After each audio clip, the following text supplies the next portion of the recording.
ఆ అబ్బాయి వేరే ఎవరో కాదు, డాక్టర్ రామ్ గారే. మీరు ఏం మాట్లాడుతున్నారు మేడం? అవును సార్. జనని డాక్టర్ రామ్ని లవ్ చేస్తోంది.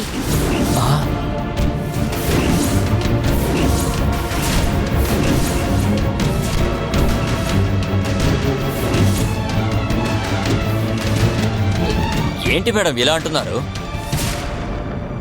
మా జనని అలాంటిదేం కాదు. అయ్యో సార్, జనని మంచమ్మాయి కాదన్నది నా ఉద్దేశం కాదు. ప్రేమిస్తోంది అంటున్నాను. మీరెందుకు తనేదో నేరం చేసినట్లు భయపడుతున్నారు? లవ్వే కదా సార్ చేసింది. ఇది పెద్ద తప్పేం కాదుగా. తప్పు ఒప్పని కాదు మేడం. అయినా ఏంటి సార్ మీరు? మీది లవ్ మ్యారేజే కదా. అలాంటప్పుడు మీ పిల్లలు ప్రేమిస్తే తప్పే ఉంది. అది అలా కాదు మేడం. నేననేది జనని అలాంటి అమ్మాయి కాదు అని, అంతే. ఏంటి సార్, తను ఎవరిని ప్రేమించకూడదా ఏమిటి? తనకేమైనా మనసు లేదా? తను మనిషే కదా. అది కాదు, ఇలాంటి విషయాల్లో తను చాలా జాగ్రత్తగా ఉంటుంది. ఇలాంటివి తనకు నచ్చవు. సార్, కొంచెం అర్థం చేసుకోండి సార్. జననికి ఇలాంటివి నచ్చవని మీకెవరు చెప్పారు? సార్, జనని మామూలు వ్యక్తిని ప్రేమించలేదు, పెద్ద పొజిషన్లో ఉన్న డాక్టర్ని ప్రేమించింది. జనని అతన్ని పెళ్లి చేసుకుంటే చాలా సుఖంగా ఉంటుంది సార్. ఉండొచ్చు మేడం, కానీ ఈ విషయాన్ని జనని నాతోనే చెప్పుండొచ్చు కదా.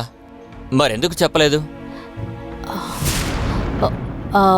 పాపం చిన్నపిల్ల సార్, మీతో ఇది చెప్పడానికి సంకోచించుంటుంది. అందుకే నాతో వచ్చి చెప్పింది. నేను మీకు చెప్తున్నాను. దేవసేన ఉండుంటే తనతో ఈ విషయం చెప్పేది. తను లేదు కదా, అందుకే నాతో చెప్పింది. అది కూడా కరెక్టే. డాక్టర్ దీనికి ఒప్పుకున్నారా? మీరు ఊ అనండి సార్, ఈరోజే మాట్లాడడానికి రమ్మంటాను. విషయం అంత దూరం వెళ్ళిందా? నాకు అసలు తెలియలేదే. ఇప్పుడు తెలిసింది కదా సార్. త్వరగా వెళ్ళి ఏర్పాట్లన్నీ చేసుకోండి. నేను డాక్టర్ రామ్కి ఫోన్ చేసి చెప్తాను. ఆయన ఈరోజే వస్తారు. ఇవాళేనా? సరే, నేను ఈ విషయం గురించి జననితో ఒకసారి మాట్లాడతాను. అయ్యో సార్, జనని ఇంట్లో లేదు కదా సార్. ఇంట్లోనే ఉండాలిగా. అంటే జనని లోపలే ఉందా అని అడిగాను. మీరు భలేవారు మేడం, తన లోపలే ఉంది. కర్మ, ఈ నాటకాన్ని ముగించే లోపు నేను జననీనా లేక శర్బానా అని నాకే అనుమానం వచ్చేలా ఉంది. ఓ జనని సార్. జనని, జనని, ఏంటిది? ఎంతసేపు ఇక్కడే ఉంది కదా, ఎక్కడికి వెళ్ళింది? జనని, జనని.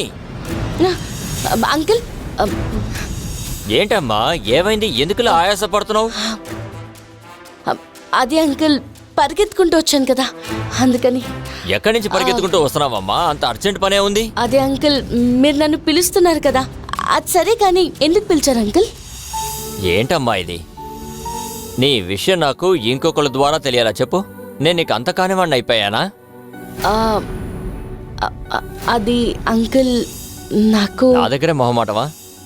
సరే పర్వాలేదు, వదిలే. ఈ టైంలో ఒకవేళ మీ అమ్ముండుంటే లేదా దేవస్థానం ఉన్నా కూడా వాళ్ళతో చెప్పుండ దానివేమో. అది అంకుల్, మీకు ఎవరు చెప్పారు అంకుల్? దొంగ.